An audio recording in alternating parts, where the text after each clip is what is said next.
Waalaikumsalam warahmatullahi wabarakatuh. Mohon untuk tidak menyebutkan nama dan identitas dalam percakapan ini karena percakapan ini saya nakan dalam konten YouTube. Gimana, Mbak? Nah, ceritanya kan gini. Aku itu udah daftar ke Makro. Kurang lebih sekarang bulan 7.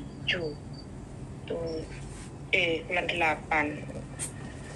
10. Lah, aku daftar itu udah 10 bulan yang lalu lah. 10 bulan yang lalu. Nah, terus? Lah, katanya waktu sebelum aku kan disuruh bayar dulu. Lah, katanya gini, oh ini aku daftarkan. Sebentar, ini ada job. Bentar, kamu diterima atau enggak? Nanti kalau diterima aku kabarin. Lah, terus kamu bayar ya. Lah, bilangnya gitu. Lah, setelah aku bayar, katanya aku belum dapat majikan. Belum dapat job. Lah, setelah aku katanya udah dapat job, lah pada penerbangan itu kan aku tanya, apa bener ini penerbanganku tanggal ini? Katanya sebentar lah, kamu ini kok masih 2 minggu aja kok tanya-tanya terus. Ya nanti kayak uang biasanya ulang 1 hari atau 2 hari itu baru dikasih tahu, kan bilang gitu. Nah, tiba-tiba di cancel. Katanya aku tanya-tanya terus. Lah kan nggak masuk akal, wong udah dibookingkan tiket, wong aku tanya benar-benar apa ini penerbanganku, kok katanya itu. Aku sebabnya tanya-tanya terus itu katanya itu. Makanya terus aku di cancel. Lah, lepas itu aku kan bilang gini, kalau aku nggak kamu terbangkan, lah selalu kamu tunda-tunda, tolong uangku kembalikan. Lah dia nggak mau kasih uang kembaliku. Katanya, loh ya nggak bisa, kalau kamu yang cancel jadi uangmu hilang. Lah bilang gitu. Lah aku kan jadi marah, lo kok bisa, dulu perjanjiannya nggak gitu. Dulu perjanjiannya baik-baik, katanya kamu ada visa kerja dan kurang lebih dalam 3 bulan atau 4 bulan aku udah bisa terbang. Kok kamu sekarang ruwet? Nah, uangku kan nggak dikembalikan, jadi aku kan marah. Lalu dia bilang gini, ya udah ini aku carikan lagi, tapi nanti itu pakai visa turis, dia bilang gitu. Nah, karena uangku nggak dikembalikan, jadi aku kan katanya hilang, jadi aku ya udah, pokoknya secepatnya kamu bookingkan aku tiket. Nah, itu aja masih sekitar 1 bulanan kalau nggak salah, 1 bulanan baru di bookingkan tiket. Nah, hari ini kan sebenarnya penerbanganku, tapi aku nggak ke bandara, tapi aku bilang aku gagal terbang. Sebenarnya aku sama sekali nggak datang ke bandara karena aku udah dapat job di Nederland. Insya Allah hari Rabu depan itu aku terbang. Nah, makanya aku cuma minta gimana kasih alasannya yang akurat bahwa aku benar-benar itu penerbanganku gagal, cuma itu aja yang banyak. Ini tadi kan aku bohong, makanya tadi dia telepon nggak aku angkat.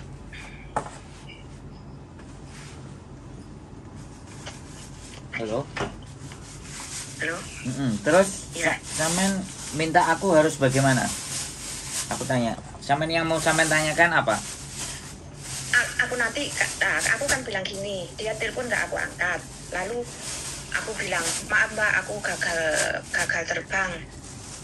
Aku gagal terbang karena aku ditanya ini itu dan banyak sekali pertanyaan. Jadi aku sekarang pusing, jangan telepon dulu. Lalu dia bilang, dibalas gini, ya udah kamu tenangkan aja dulu, nanti aku telepon balik. Lah makanya aku nanti sebelum dia telepon itu masnya aku minta untuk kasih alasan yang kuat bahwa benar-benar aku dengan pakai visa turis ke Makau itu nggak bisa gagal terbang.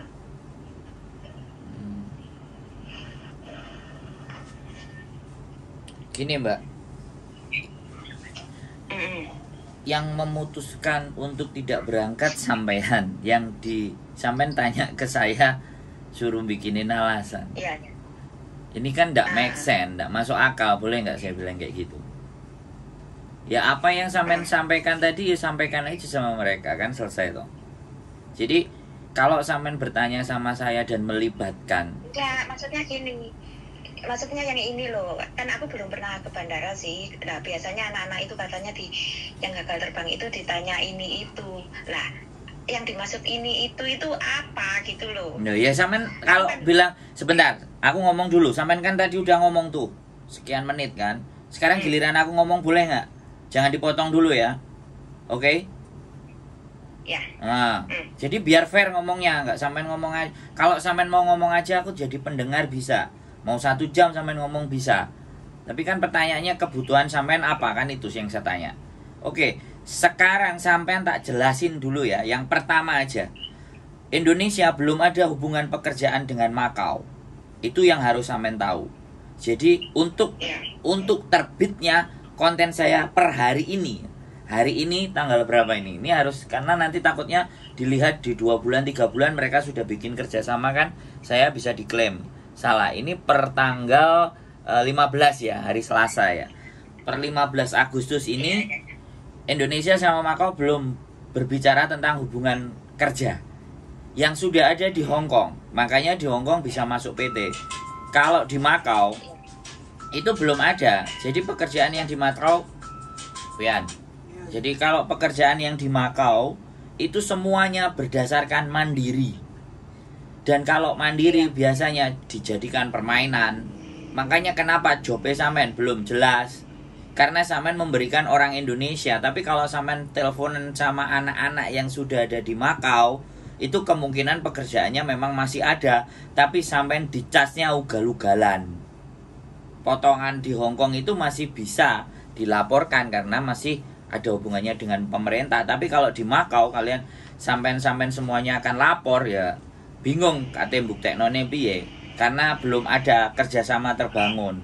Jadi sekali lagi, kalau sampean sudah dibelikan tiket, aku kan tidak ngerti sampean bayar berapa sama PT, terus dikembalikan berapa, terus dibelikan tiket berapa, dan sampean sendiri yang memutuskan untuk tidak berangkat. Terus sampean tanya ke saya untuk sampean membela diri atau berbohong dengan orang PT yang akan telepon. Posisinya sampean menjerumuskan saya, membawa sampean ke dalam masalah sampean enggak gitu. Paham enggak?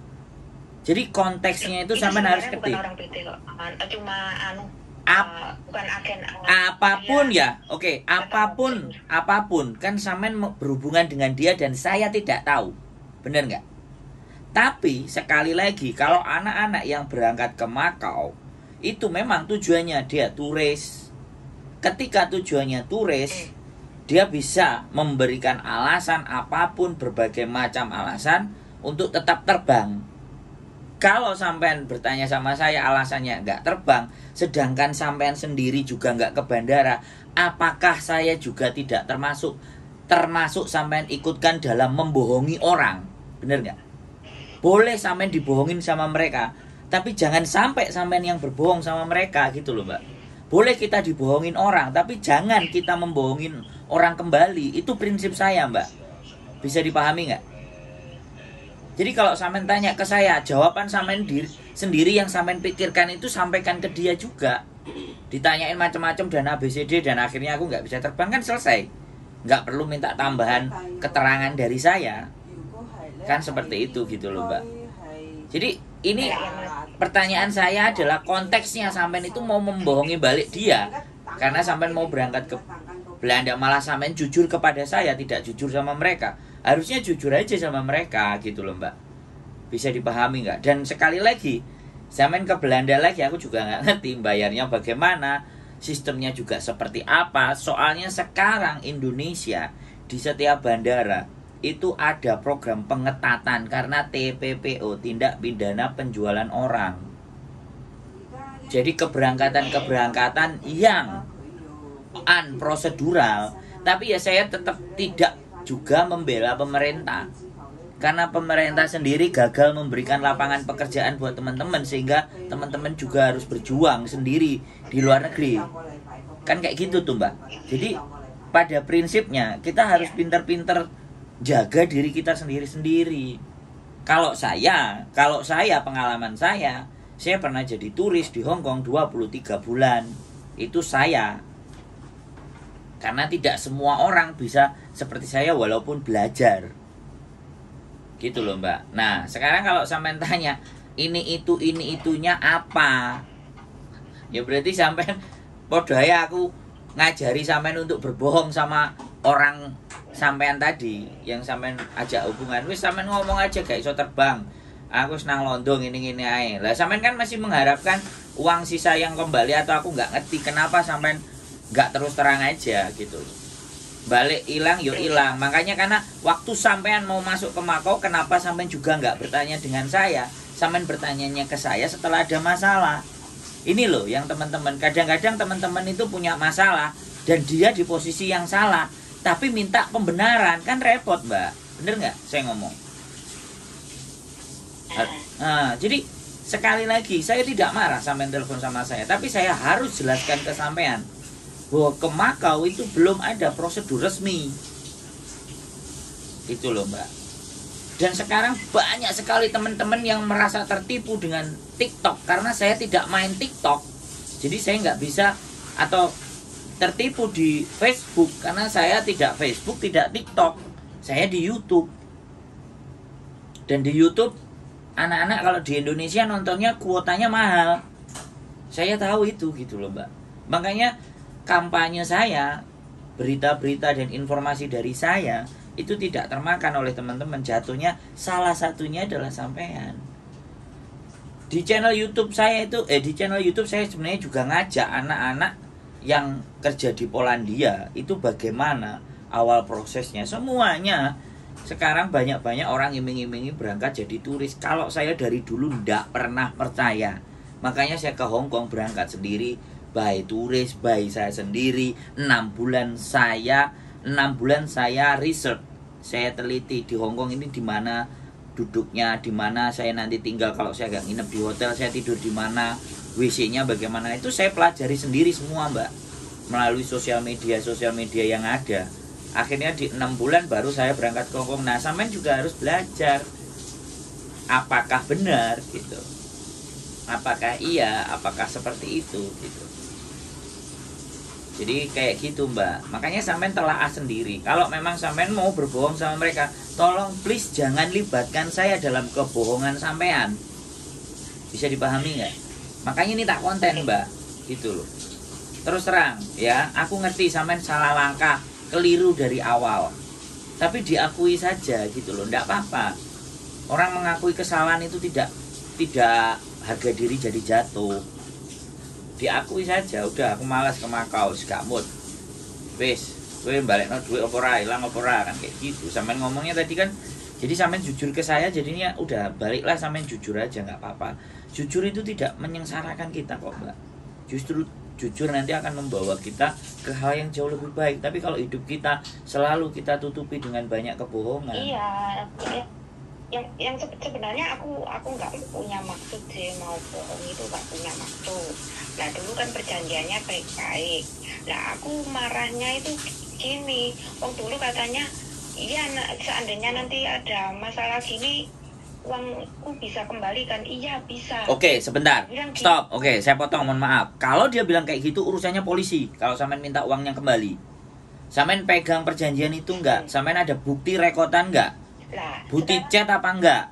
Kalau ada, laporkan ke polisi bahwa dia itu membohongi sampean, penipuan. Itu ada pasalnya. Wesa, kalau sampean mau balik uang, jangan diperpanjang dengan untuk eyel-eyelan sama saya. Kalau sampean merasa ditipu, dibohongi, lapor ke polisi. Bisa dipahami nggak maksud saya? Karena tidak ada proses ke Makau itu untuk per tanggal hari ini 15 Agustus 2023 saya ngomong. Nanti kan konten saya akan terus sampai di berapa tahun. Makanya saya selalu ngomong ini 15 Agustus 2023 belum terjadi. Makanya kemarin Kemenaker dengan 15 orang dari PT berangkat ke Makau. Mungkin mereka akan menata ulang itu, bikin perjanjian itu supaya ke Makau juga ada aturannya. Kan selama ini nggak ada. Teman-teman kan kalau sampai dari Hong Kong pastinya tahu break intermediate taruh di Makau dulu, bisa turun baru masuk ke Hong Kong karena pulang ke Indonesia terlalu jauh. Kan kayak gitu tuh. Itu kan sejak dari dulu sudah ada. Sampean ex mana tak? Saya tanya. Hong Kong lah. Nah. Itu sebenarnya rekodnya ada lah. Itu yang voice itu semenjak aku kan barusan aja pulang akhir Desember kemarin 22 itu. Lah itu kalau ya untuk tulisan rekodnya ada, tapi kan voice itu tiba-tiba nggak tahu, nggak bisa didengar, maksudnya nggak bisa sepertinya nggak bisa, pokoknya nggak bisa diadu itu loh itu. Apa kemarin itu? Ya, gimana caranya sampean? Kalau sampean mau uangnya kembali, sekali lagi ini saya sampaikan juga di konten. Buat teman-teman kalian siapapun yang mau berangkat proses, kalau kalian menganggap yang memproses kalian itu tidak resmi, jalurnya tidak benar, sampean harus rekam, sampean harus catat, ada bukti WA-nya, ada yang tertulis, sehingga ketika kalian meminta uang kalian kembali, itu bisa dilaporkan ke polisi. Jadi jangan ngajak saya untuk berbohong, Mbak. Kalau sampean mau minta uangnya, lapornya ke polisi.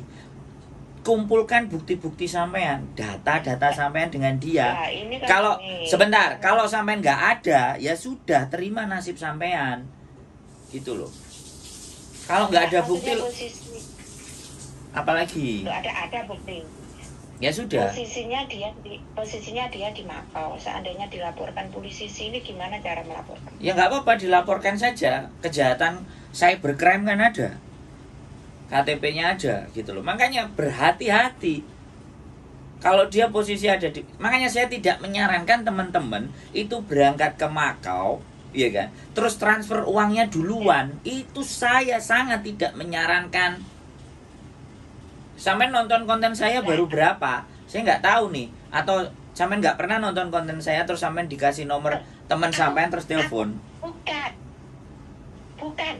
Aku itu sebelum nonton itu aku udah transfer. Nah. Aku tahu-taunya itu setelah nonton. Tahu-taunya setelah nonton. Aku ngikutin nonton, aku nggak ada. Berarti kan sampean transfer dulu. Sampean belum punya pengetahuan tapi sampean kan transfer dulu jatuhnya. Bener nggak? Iya. Nah, di situ.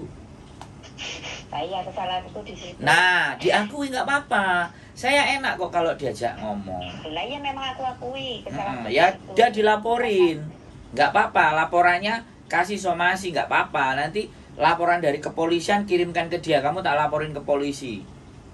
Kita tunggu kamu pulang untuk kita laporkan, untuk bisa diciduk sama orang di sini. Kalau kamu nggak mau balikin, kalau kamu balikin tak cabut laporan saya. Kalau enggak ya sudah, kamu ngoyot aja di Makau, nggak usah pulang. Begitu pulang kamu berhadapan dengan saya, bilang aja begitu, selesai. Laporan penipuan itu saya kasih tahu sama-sama. Laporan penipuan itu berlaku 18 tahun sejak laporan itu sampean bikin. Nanti setelah 18 tahun sampean perpanjang lagi bisa dengan bukti-bukti yang ada. Nggak usah khawatir, bisa kita kejar orang itu. Oh, tapi orang itu nanti kalau seandainya udah di Indo ya, kalau baru diadili ya. Kalau dari sana ya nggak bisa dong. Lah ya, maksudnya kalau sudah sama-sama ketemu di Indo baru bisa diadili. Iya dong. Kan ini hukum Indonesia. Jadi gini, laporan itu berlaku sampai 18 tahun. Iya. Itu masih bisa diperpanjang. Ya enggak, nanti kan 18 tahun kan sudah tidak ada follow up. Dia juga nggak pulang ke Indonesia. Tahu-tahu sampean tahu dia pulang Indonesia, laporkan lagi kalau sudah lewat dari 18 tahun. Selesai toh. Makanya pembelajaran sampean jadi dapat banyak kasus penipuan. Banyak teman-teman yang ditipu. Saya kasih tahu lagi ya. Ini baru yang di Makau. Nanti kalau yang Belanda kayak gitu juga, sampean hati-hati juga. Jangan-jangan juga nanti sampean sudah berangkat di sana terlantar terus dibiarin. Hati-hati, Mbak. Sampean ngebet kerja di luar negeri tapi kalau nggak tahu tata caranya remuk gini mbak, jadinya ruwet, pinginnya menggolek rezeki malah buat rezeki. Makanya pengetahuan itu penting, bukan uang yang penting. Punya uang nggak ada kemampuan ya tetap akan habis. Nggak punya uang punya pengetahuan bisa cari uang dari pengetahuannya tadi. Itu bedanya. Bisa dipahami nggak mbak? Aku bener. Iya. Samen dengan cerita kayak gini aku seneng. Kontenku biar kalian semuanya sadar dan paham. Mentransfer uang duluan kepada mereka sama juga membuang uang sampean itu gak bisa balik gitu. Berhati-hati, mending dikantongin sendiri, budal sendiri. Kalau ataupun habis kita habiskan sendiri, bukan orang lain yang menghabiskan. Dan jangan pernah percaya kepada iming-iming. Saman ketemu orangnya tatap muka apa enggak by telepon. Saya ada di YouTube, muka saya kelihatan. Saya bisa dicari, saya bisa ditemuin.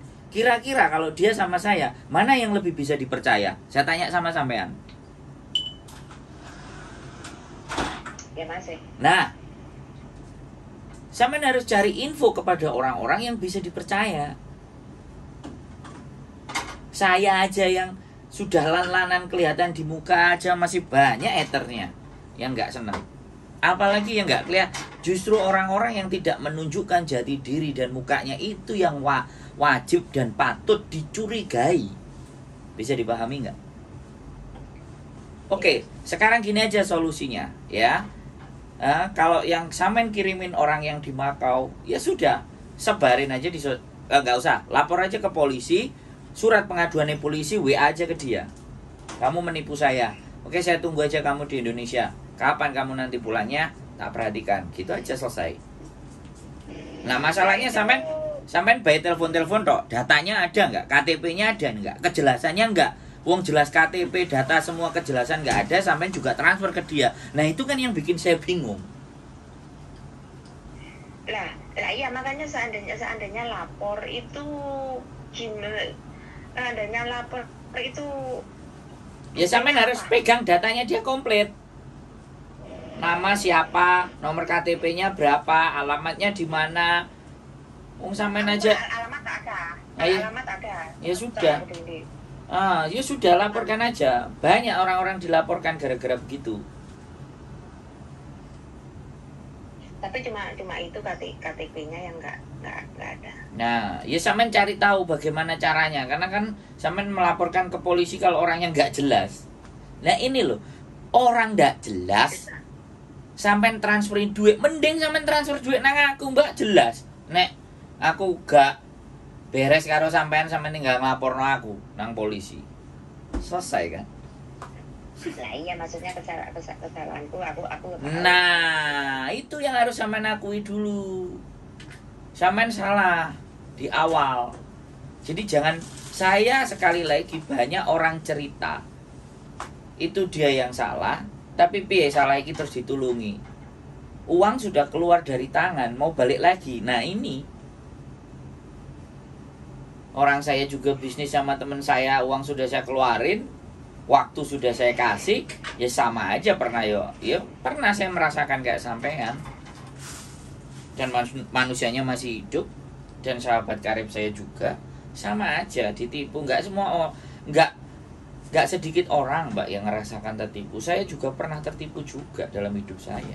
Tapi ya sudah, kesalahan kita tidak menulis secara catatan. Kalau saya semuanya ada bukti, tapi ya saya anggap ya sudahlah, dia lagi susah, dia butuh uang, ya sudahlah. Kalau memang dia mau makan rezeki saya, ya sudahlah, silahkan dimakan. Saya sama Gus Jala diberikan gantinya yang lebih banyak. Udah, saya meyakinkan diri aja gitu aja. Itu namanya menerima kenyataan.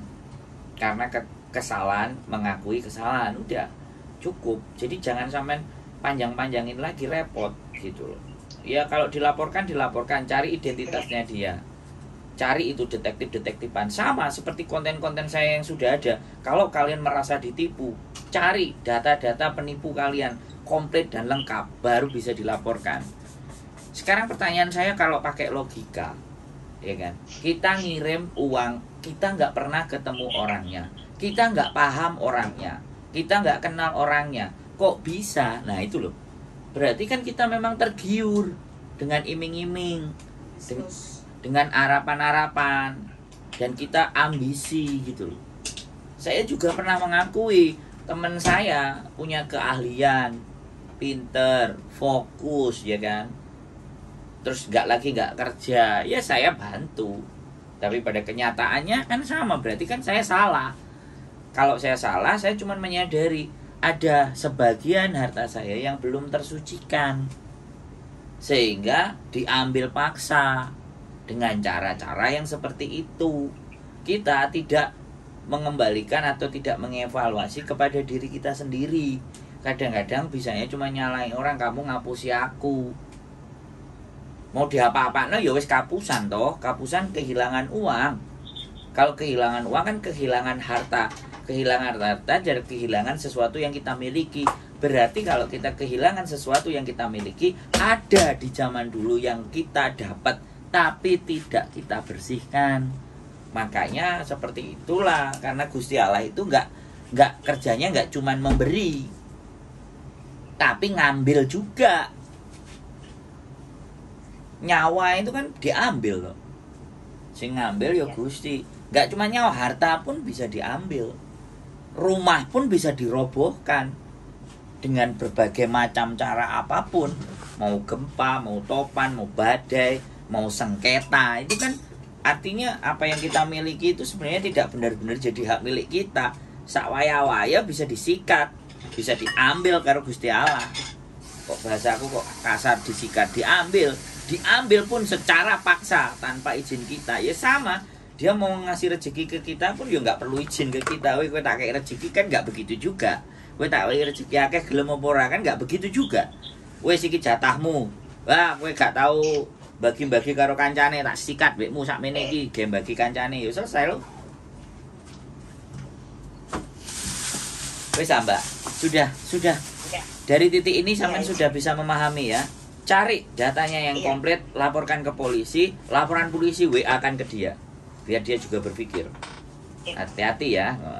Ya sekali lagi saya mohon maaf kalau saya menjelaskan yang seperti ini, tapi saya harus memberikan pemahaman kepada sampean. Nah, perkaranya sampean paham dan sampean masih nggak terima dan sampean semuanya, yang penting saya sudah jelaskan. Jangan bawa-bawa saya dalam kebohongan sampean. Tapi kalau sampean punya masalah, aku sampean ajak ngobrol diskusi untuk berpikir bagaimana, ayo. Tapi nek sampean bertanya saya untuk membohongi orang, nah kadang-kadang aku ya wis nek membohongi para pejabat dhewe kadang-kadang yang membohongi awake dhewe kan kayak gitulah. Ya kan? Iya. Oke. Sekali lagi terima kasih. Cerita sampean ini begitu berharga buat saya. Saya pribadi saya juga bisa banyak belajar. Karena setiap kesalahan orang lain, kata Jack Ma, kalau kita mau belajar jangan belajar baiknya orang, tapi belajarlah kesalahan-kesalahannya orang, biar kita itu tidak banyak melakukan kesalahan karena kita mau belajar dari orang lain. Kan begitu Mbak? Siap? Iya. Dek, sehat selalu buat sampean. Mudah-mudahan keberangkatan yang berikutnya tidak menjadikan sampean jadi susah lagi atau galau lagi. Mudah-mudahan apa yang sampean inginkan bisa terkabul. Nyampe di Belanda sampean dapat pekerjaan yang layak, yang benar. Saya juga ikut senang. Saya tuh. Iya, makasih. Sehat selalu Mbak E ya. Pasti nanti aku kabar. Ya. Iya, selalu. Sehat selalu Ya, buat sampean. Oke. Ye. Atur sembah nuwun. Assalamualaikum. Waalaikumsalam warahmatullahi wabarakatuh. Oke, buat teman-teman, sekali lagi, ketika proses dan uang ditransfer duluan, berhati-hati. Ya. Alangkah jauh lebih baiknya kalau kita belajar tentang prosedurnya sendiri. Cari tahu sendiri, dijalani sendiri. Ya. Tolong jangan suka dengan yang instan-instan, karena yang instan-instan itu mengandung resiko. Fian, keep stay tune my YouTube channel and see you next video. Bye bye. Bye bye guys, luman selamat, ojo lali Donga bismillahirrahmanirrahim. Bye.